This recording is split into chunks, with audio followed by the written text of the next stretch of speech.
Hey everyone, welcome back to Garnock Reviews. This is actually the last boat I've filmed at the Suncoast Boat Show earlier this year. It's a 2021 Rangers Tug R31 CB. This one's actually been sold since the boat show, but since I've never featured one of these boats before, I thought I'd still include the video on the channel. At the boat show, she was up for sale for $314,500. She measures in at 31 feet in length with a beam of 10 feet and a draft of approximately 2 feet 4 inches. She's a great boat for doing something like the loop because there's so much space on board for a couple to enjoy, but in such a small package that it's really easy to maintain and handle.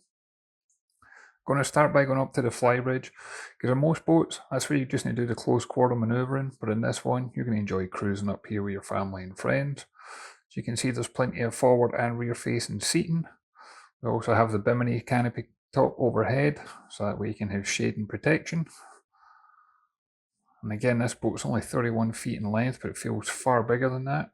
And you can see we've got the solar panels on here to keep everything topped up, especially if you're going to be at anchor. And moving into the helm spot, this one's powered by a single 320 horsepower Volvo Penta D4. I had approximately 350 hours on the clock, but she's got bow and stern thrusters. So you get a single diesel, bow and stern thruster, and it makes it really easy to manoeuvre. She's got a large multifunction display by Garmin. She's also got different electronics including autopilot. And then as I step back down here, I want to point out that all of the framework that you see overhead, they all have the hinge effect to it, so that way you can lower the mast, you can lower different things like that, so you don't need to worry about any height restrictions with this one. You'll easily do the great loop, but you can also arrange for this one to be delivered on road transport as well. Now moving down into the aft cockpit, it's got a great setup for the seats, because as you see, looking at the port hull, this one's still got the seats up, but on the starboard the seats expanded out, and you see it just gives you far much more space. And then you've obviously got the seats along the transom. And speaking of the transom, you do have that transom door that leads out to an extended bathing platform, and there's also boarding ladders mounted in there as well.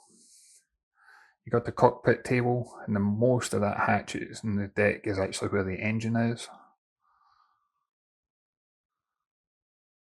But I do like the fact you got drinks holders out here. You do have side deck access to walk up to the bow, but you've also got a little sink out here. And there's the listing details there. This one was up for sales through Edgewater Yacht Sales. As I mentioned, this one has been sold since I filmed it earlier this year.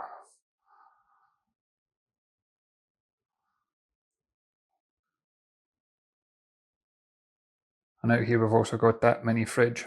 That way you keep all your drinks and refreshments close at hand. As we step inside, I really like the woodwork on this one. You got the galley to starboard, but the woodwork throughout, it's just something about it has that nautical feel. You get the 2-burner gas stovetop, but you've also got the oven down below. You get plenty of natural light, but almost all the windows on board and the portholes, they're all opening, so you get extra ventilation as well.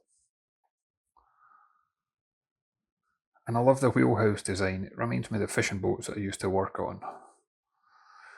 In the saloon area to port, that table drops down. You can use this as an extra berth. And you see we've got the microwave on here. We've also got another drinks fridge as well. You can have the seating forward facing or rear facing. And then you've got the helm seat over to starboard.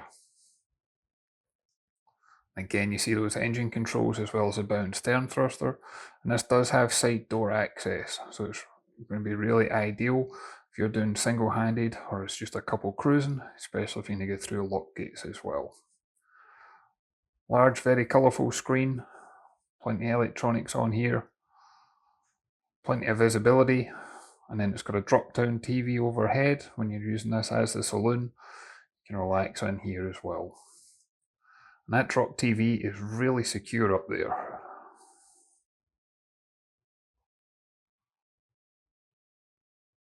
It's a very well thought out, laid out boat that's fully air conditioned.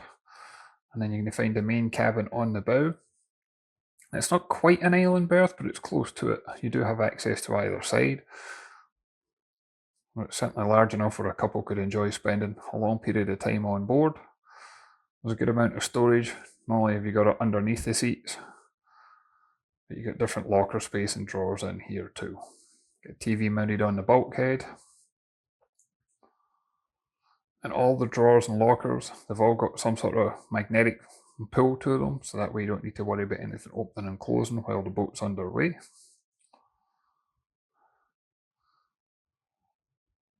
You've got a good sized head compartment, especially for a boat. Again, it's only 31 feet in length, but it feels like a lot bigger than that. And you notice little railings, for want of a better word, so as everything stays safe and secure while it's on the shelves. And then this one does have the shower overhead as well.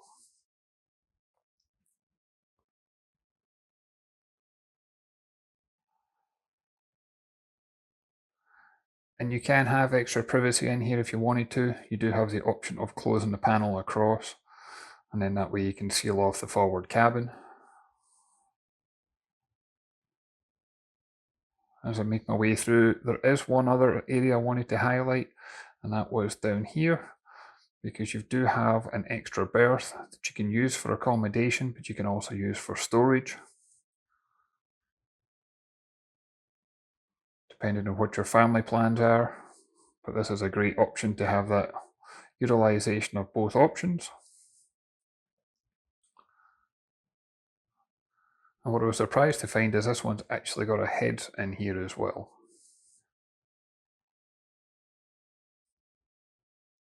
Again, portholes down the side, it's opening for extra ventilation. It's just a very well thought out boat. But as always, I'd love to hear your thoughts and comments. If you can leave a comment down below. If you haven't done so already, if you can hit that like and subscribe button, it really does make a difference. And I'll look forward to you on the next one. Thanks everyone.